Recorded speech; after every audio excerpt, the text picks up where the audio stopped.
Saudara, jelang laga kualifikasi Piala Dunia lawan Tiongkok, penyerang timnas Indonesia Oleh Ramene telah berada di Bali untuk mengikuti pemusatan latihan. Oleh menyebut timnas mengincar kemenangan saat menghadapi Tiongkok pada 5 Juni ataupun ketika bertanding ke Jepang 10 Juni nanti.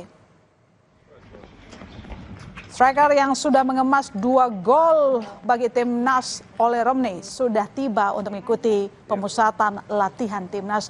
Pemusatan latihan rencananya mulai 26 Mei. Oleh mengaku ini merupakan kunjungan pertamanya ke Bali. Penyerang 24 tahun ini menyebut pertandingan melawan Tiongkok dan Jepang sangat penting untuk memperbesar peluang lolos ke Piala Dunia. Dia menyebut pemain timnas mengejar kemenangan melawan Tiongkok dan Jepang. Yes, nice. This is my first time Bali, so I also think it's a little bit less hot, the humidity in Jakarta, so it's only better, you know. So yeah, really important matches. We know what you gotta do, you know. We have to win the games to make a chance to go to the World Cup. So but we always go for the win, so nothing changed. Kita bergeser ke sorotan lain, saudara. Sebuah rumah di Kelurahan Tambarejo, Kabupaten Blora, Jawa Tengah longsor diterjang banjir. Longsor terjadi akibat tergerus derasnya aliran sungai yang meluap.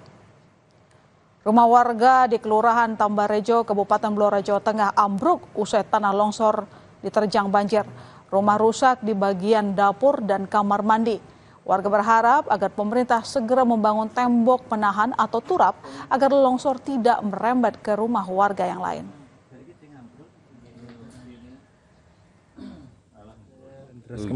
Kemarin ya. Ini yang terdampak bagian apa itu yang hilang? Yang hilang itu rumah itu sampingnya Dapur itu. Dapur, belakang dapur, sebelah samping juga longsor. Yang satu cuma longsor sampai dekat rumah. Ada 2 titik